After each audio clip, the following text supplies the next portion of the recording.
Então eu penso que essa junção Deus, família e conhecimento transformou a minha vida. Agora, o mundo se divide literalmente em quem tem conhecimento e os demais, literalmente.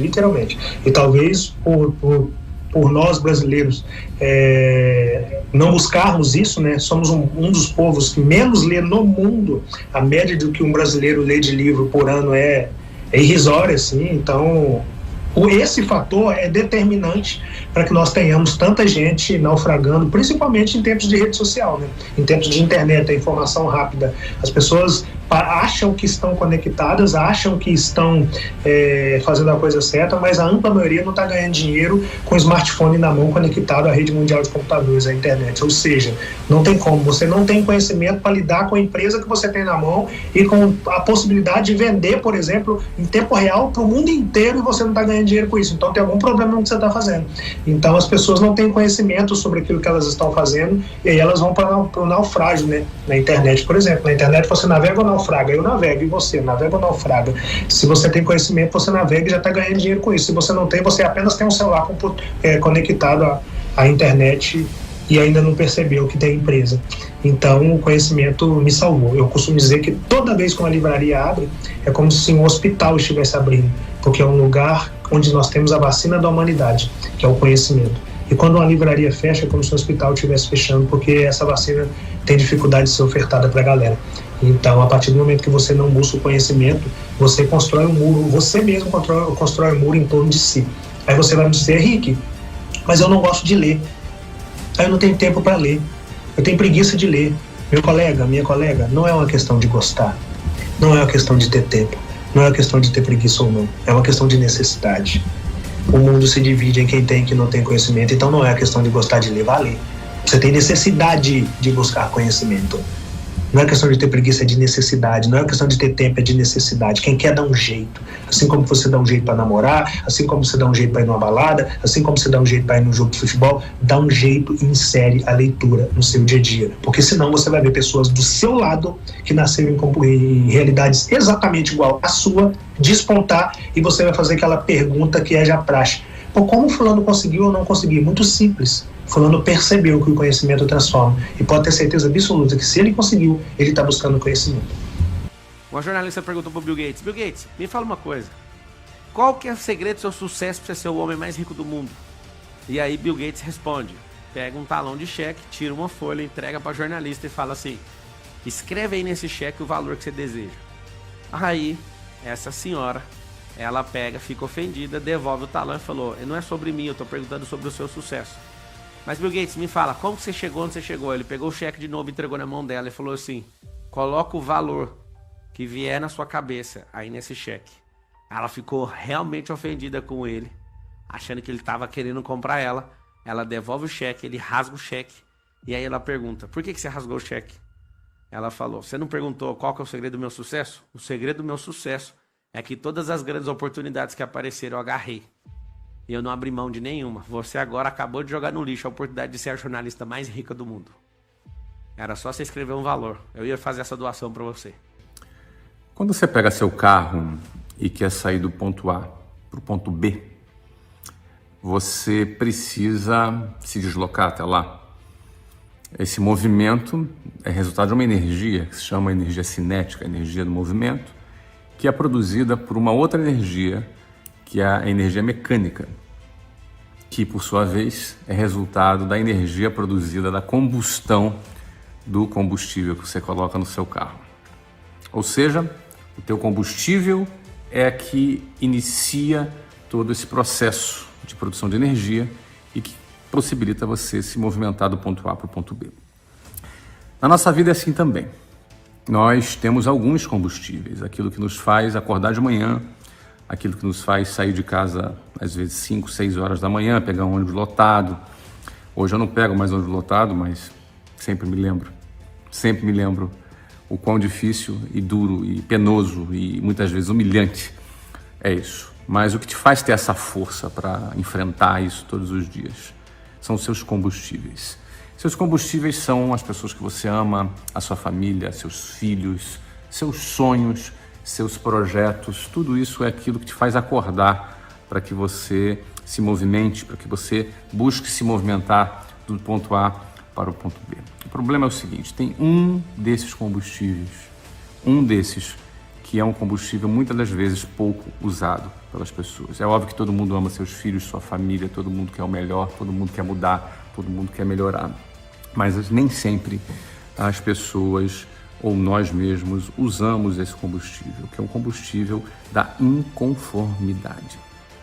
A inconformidade é aquilo que nos faz olhar para o nosso ponto A, onde nós estamos, e a gente não aceita aquela situação. A inconformidade vem de conformidade. Conformidade, mesma forma, conforme. Ou seja, é quando nós nos conformamos com algo, quando nós ganhamos a forma desse algo. É quando você olha para a tua realidade, você não gosta dela, você gostaria de mudar essa realidade, porém, você já se conformou com ela. Você já negociou com aquela realidade, você começou a aceitar aquela realidade. Você, aliás, pior, em alguns casos você começou até a se apegar àquela realidade. E aí você fica naquela realidade A, que é o ponto A, sonhando ir para o ponto B, mas apegado ao ponto A, você nunca conseguirá ir para o ponto B. Eu diria para você o seguinte, para você ser aquela pessoa que você sempre quis ser, primeiro, você tem que romper com aquela pessoa que você sempre foi. Para você habitar naquele mundo que você deseja habitar, primeiro, você tem que romper com aquele mundo que você está. Em outras palavras, não existe mudança se não houver ruptura. Se não houver ruptura, você não vai sair do ponto A para o ponto B. Muitos desses combustíveis que são legítimos, que nós temos, às vezes somados, não são suficientes para produzir a energia necessária para você criar um movimento, para você se deslocar do ponto A para o ponto B. A inconformidade é uma energia poderosa.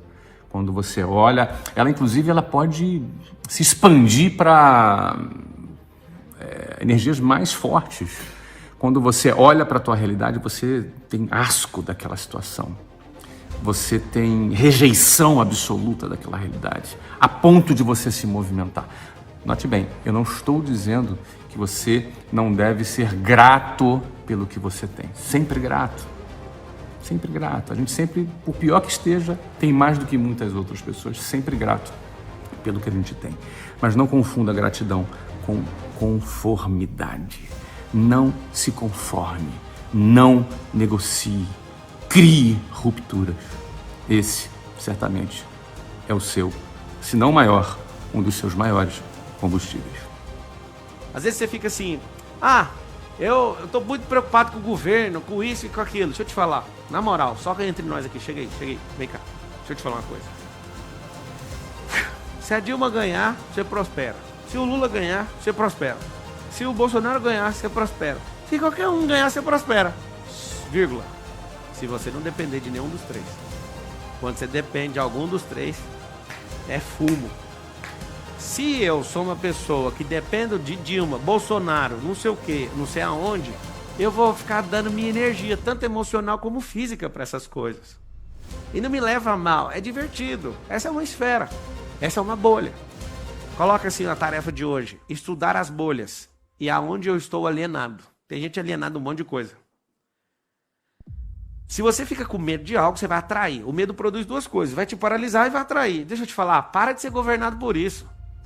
Política é para governar o coletivo. E o coletivo só existe porque ninguém governa o seu próprio individual, chama autogoverno.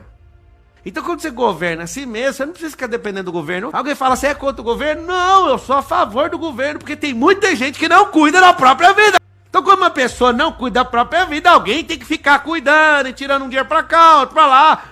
Nós vamos cuidar de você. Eu sei que ficou um pouco roceiro isso. Mas é muito mais bonito que eu sei que fala mais bonito que eu e não tem resultado. Eu prefiro falar feio. Então presta atenção. Você tem que fazer o seguinte. Parar de depender dos outros. Se eu pudesse ficar 4 aulas só falando assim, ó. Quem aprende, não depende. Quem aprende, não depende. Eu ia ficar só falando isso até destravar sua cabeça. Até explodir um neurônio. Você ia falar assim, rebelião de neurônio! Você entendeu o que eu falei? Se você parar de depender de governo, você vai governar a si mesmo. Já tá resolvido. O sucesso, então, não é o fruto que eu colhi, é a semente que eu plantei, porque se eu plantar banana, eu não vou colher pera. Se eu quero pera, eu tenho que plantar pera. Se eu quero abacate, eu tenho que plantar abacate. Se eu quero banana, se eu colhi banana, é porque eu plantei banana. Então, a primeira coisa que essa galera tem que entender é o que eu plantei porque sabendo o que plantou, já tem uma noção de qual é o tipo de fruto, caso você cultive o que plantou, você vai colher. A galera de hoje não tem isso. A galera olha, por exemplo, o Rufino, igual vocês colocaram aqui, para o Rick e para vários outros, e fala, pô, eles estão no sucesso. Não, eles estão no fruto do sucesso, que é a semente. Então nós plantamos e cultivamos para colher. Se você pegar o Rufino, ele catava lata. Se você pegar o Rick, ele começou vendendo verdura. Nós não tivemos privilégio, mas em algum momento nós tivemos a coragem de catar lata e começar a semear lata, de plantar verdura e começar a semear. Eu, de fato, fui semear. E eu sempre acreditei muito nessa lei da semeadura. Você só colhe aquilo que você planta. Então, quando você for avaliar a sua vida e, baseado nessa avaliação, entender se você está ou não está em uma vida bem-sucedida, olhe a semente e não o fruto. O fruto é consequência. Sucesso não é aquilo que você colhe, é aquilo que você planta. No meu segundo livro eu falo isso, esqueça o resultado final. O segredo do sucesso faz morada no plantio e no percurso. No plantio e no percurso. No plantio e no percurso. Agora, o que tem no meio do percurso? Tem um monte de tempestade. Se você não preparar para lidar com a tempestade, meu colega, você vai cair. E se você cair, você não consegue se levantar porque você não se preparou para a tempestade. Espere o melhor, mas se prepare para o pior. Espere o melhor. É nosso, do ser humano. Pô, eu quero uma Ferrari, mas eu consigo andar de charrete. E se necessário for, eu consigo andar a pé. E se necessário for, eu vou rastejando. Mas o meu objetivo está lá. O meu objetivo está no carro importado. Foco. Mas se necessário for, eu rastejo. Parar, eu não vou parar. Nem que seja rastejando, eu vou para o meu objetivo.